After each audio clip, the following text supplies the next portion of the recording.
मध्य प्रदेश, जिसे भारत का हृदय भी कहा जाता है, अपनी समृद्ध संस्कृति, विविध परंपराओं और विशिष्ट उत्पादों के लिए प्रसिद्ध है। राज्य के कई विशिष्ट उत्पादों को भौगोलिक संकेतक प्राप्त हुए हैं। प्रदेश को मिले इन्हीं जीआई टैग के बारे में आज का वीडियो है। तो दोस्तों, यदि आप हमारे चैनल पर नए हैं, अभी तक चैनल को लाइक, शेयर, सब्सक्राइब नहीं किया है तो जरूर करिए, क्योंकि आगे आने वाले वीडियो बहुत इंटरेस्टिंग होने वाले हैं। चंदेरी की सिल्क साड़ियों को 2005 में भारत सरकार द्वारा ग्राफिकल इंडिकेशन प्रदान किया गया। ये इंडिकेशन चंदेरी की सांस्कृतिक पहचान और यहाँ के बुनकरों के सदियों पुराने पारंपरिक कौशल को कानूनी सुरक्षा प्रदान करता है। चंदेरी मध्य प्रदेश के अशोकनगर जिले में स्थित है।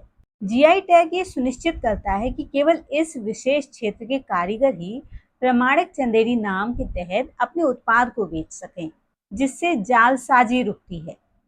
चंदेरी की साड़ियां अपनी हल्की बनावट, पारदर्शी चमक, सोने चांदी की बारीक जरी के काम के लिए मशहूर हैं। दतिया और टीकमगढ़ का bell metal handicraft Madhya Pradesh की पारंपरिक धातु कला है। इस कला को अपने कौशल के दम पर जीआई टैग मिला हुआ है। इस हैंडीक्राफ्ट को लॉस्ट वैक्स कास्टिंग टेक्नोलॉजी का उपयोग करके बनाया जाता है। 2008 में इस कला को जीआई टैग मिला। ये मध्य प्रदेश में 3 शताब्दियों से अधिक समय से चली आ रही पारंपरिक कला है। इस आर्ट फॉर्म में धातु के टुकड़ों को पारंपरिक तरीके से तराशा जाता है। मार्च 2023 में मुरैना जिले की प्रसिद्ध खस्ता गजक को आधिकारिक रूप से जीआई टैग यानी ग्राफिकल इंडिकेशन टैग प्रदान किया गया। गजक को यह दर्जा मिलने से पूरे विश्व में इसकी खास पहचान और प्रामाणिकता सुनिश्चित हुई है। गजक के अनूठे स्वाद के चलते इसकी दुनिया भर में डिमांड है।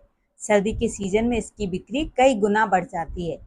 मुरैना जिले के गजक कारोबारियों के पास गजक बनाने का जो तरीका है, वो शायद देश दुनिया में किसी के पास नहीं है। शायद इसी वजह से मुरैना की गजक को जीआई टैग प्रदान किया गया। ग्वालियर के हैंडमेड कारपेट को जीआई टैग मिला है, जो उनके लिए महत्वपूर्ण उपलब्धि है। जीआई टैग न केवल ग्वालियर के हैंडमेड कारपेट की बाजार में बिक्री को बढ़ाता है, बल्कि स्थानीय कारीगरों और बुनकरों को आर्थिक रूप से सशक्त भी बनाता है। ये टैग खरीदार को ये भरोसा दिलाता है कि वो असाधारण गुणवत्ता और सांस्कृतिक महत्व वाले प्रोडक्ट्स को खरीद रहे हैं। ग्वालियर के इन हैंडमेड कारपेट को जीआई टैग 2020 में दिया गया था। ग्वालियर की एक और आर्ट को 2025 में जीआई टैग दिया गया। वो आर्ट है पेपर मैशे आर्ट। ये एक ऐसी कला है जिसमें रद्दी कागज, गोंद और मिट्टी को मिलाकर आकर्षक कलाकृतियां बनाई जाती हैं। इसमें आर्टिफैक्ट्स, टॉयज और वॉल हैंगिंग जैसी वस्तुएं बनाई जाती हैं। ये प्रोडक्ट्स इको फ्रेंडली होने के साथ ही बहुत हल्के और टिकाऊ भी होते हैं। सन 2025 में ही ग्वालियर के एक और क्राफ्ट को जीआई टैग दिया गया, वह ग्वालियर स्टोन क्राफ्ट। ग्वालियर क्षेत्र अपनी उत्कृष्ट पत्थर की नक्काशी के लिए यानी स्टोन कार्विंग के लिए सदियों से प्रसिद्ध है। यहाँ पत्थरों को तराश कर मूर्तियां बनाई जाती हैं, जालियों का काम किया जाता है, सजावटी घरेलू सामान बनाए जाते हैं। जीआई टैग की मदद से इंटरनेशनल मार्केट में इन उत्पादों को विशेष पहचान मिलती है। इंदौर में बनने वाले विश्व प्रसिद्ध चमड़े के खिलौनों को जीआई टैग 2008 में दिया गया। ये खिलौने देखने में बहुत आकर्षक और जीवंत होते हैं। इन्हें बनाने में पारंपरिक कारीगरी का उपयोग किया जाता है। इन खिलौनों में बकरियों या भेड़ों की खाल का इस्तेमाल किया जाता है। अपने अनूठे रूप रंग के कारण ये खिलौने भारत के अलावा इंटरनेशनल मार्केट में भी सजावटी कलाकृतियों और स्मृति चिन्हों के तौर पर बहुत लोकप्रिय हैं। रीवा में एक बहुत सुंदर आम की वैरायटी है, जिसे 2023 में जीआई टैग प्राप्त हुआ। अपनी बेहतरीन गुणवत्ता, खास स्वाद, शुगर फ्री गुणों के कारण ये मशहूर सुंदरजा आम न केवल देश में बल्कि अंतर्राष्ट्रीय बाजार में भी अपनी खास पहचान रखता है। महेश्वरी साड़ियों को 8 फरवरी 2010 को भारत सरकार द्वारा जीआई टैग प्रदान किया गया। ये टैग मध्य प्रदेश के खरगोन जिले के महेश्वर शहर के पारंपरिक बुनकरों और इन वस्त्र की प्रामाणिकता को सुरक्षित रखने के लिए दिया गया है।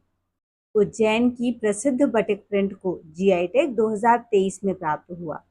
यह मोम प्रतिरोधी रंगाई की 2000 साल पुरानी प्राचीन कला है, जहां गर्म मोम का उपयोग करके कपड़े पर विशेष डिजाइन बनाई जाती है और उन्हें रंगा जाता है।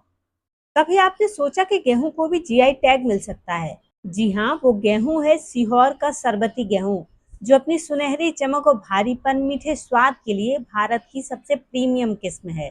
इसे अक्सर द गोल्डन ग्रेन भी कहा जाता है। सीहोर में उगाई जाने वाली इस अनूठी फसल को अप्रैल 2023 में जीआई टैग मिला। अब हम जिस प्रोडक्ट की बात कर रहे हैं वो रतलाम शहर मालवा क्षेत्र का एक विशिष्ट लोकप्रिय कुरकुरा और तीखा नमकीन है, जिसे जीआई टैग मिला है। 19वीं शताब्दी में मुगल काल के दौरान इसकी शुरुआत मानी जाती है। कहा जाता है कि जब मुगल शासक रतलाम से गुजरे तो उन्होंने सेवइयों की मांग की, लेकिन गेहूं के अनुपलब्धता के कारण स्थानीय लोगों ने बेसन का उपयोग करके इसे बनाया था। रतलामी सेब को जीआई टैग मिला था 2014 में, और 2024 में इसका नवीनीकरण भी किया गया। धार जिले की पारंपरिक ब्लॉक प्रिंटिंग कला को 2008 में जीआई टैग मिला, जिसे हम बाघ प्रिंट के नाम से जानते हैं। इस कला की शुरुआत लगभग 4000 साल पुरानी मानी जाती है। कहा जाता है कि राजस्थान के खत्री समुदाय के कारीगर सदियों पहले उस क्षेत्र में आकर बस गए और उन्होंने स्थानीय आदिवासी संस्कृति और प्राकृतिक संसाधन को मिलाकर इस अनूठी छपाई शैली को विकसित किया। बाघ प्रिंट की चमक और रंग पक्के होने का रहस्य यहाँ की बाघिन नदी के पानी में मौजूद खनिजों को माना जाता है। जबलपुर के प्रसिद्ध मार्बल स्टोन क्राफ्ट को 2023 में जीआई टैग मिला। इस कला की प्रामाणिकता, विशिष्टता और अद्वितीय कारीगरी इसको वैश्विक स्तर पर मान्यता देती है। यह मुख्य रूप से जबलपुर जिले के भेड़ाघाट और उसके आसपास के क्षेत्रों से जुड़ा हुआ है। यह शिल्प अपनी चमक, बारीकी और अनूठी नक्काशी के लिए विश्व स्तर पर पहचाना जाता है।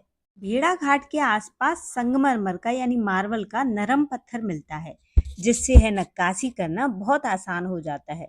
इसलिए इस इलाके में सदियों से इस पत्थर पर नक्काशी की जा रही है, मूर्तियां बनाई जा रही हैं, जो इनकी आजीविका का भी साधन है। हमारे एमपी के झाबुआ जिले में पाए जाने वाले प्रसिद्ध कड़कनाथ मुर्गे को 30 जुलाई 2018 को आधिकारिक रूप से जीआई टैग प्रदान किया गया। इस मुर्गे की क्या विशेषता है जिसकी वजह से इसे जीआई टैग मिला? तो इस मुर्गे के पंख, मांस, हड्डियां, त्वचा, यहाँ तक कि खून भी काले रंग का होता है। इसे पारंपरिक चिकित्सा में भी उपयोग किया जाता है।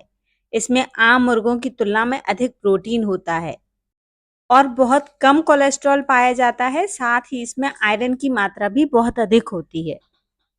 हमारे मध्य प्रदेश के डिंडौरी जिले की लौह शिल्प कला को जीआई टैग दिया गया 2023 में। डिंडौरी में अगरिया समुदाय के लोहारों द्वारा बनाई जाने वाली यह हस्तकला अपनी विशिष्टता के लिए जानी जाती है। इस कला के माध्यम से बेहद आकर्षक पारंपरिक सजावटी वस्तुएं, घरेलू उपकरण और धार्मिक महत्व की कलाकृतियां लोहे को पिघलाकर बनाई जाती हैं, जो इस क्षेत्र को विशेष पहचान दिलाती है। तो दोस्तों, मध्य प्रदेश को मिलने वाले जीआई टैग के बारे में बना हुआ ये वीडियो आपको कैसा लगा, कमेंट करके जरूर बताइए। और यदि चैनल पर नए हैं तो चैनल को लाइक, शेयर, सब्सक्राइब जरूर करिए। मिलते हैं अगले वीडियो में, तब तक के लिए धन्यवाद।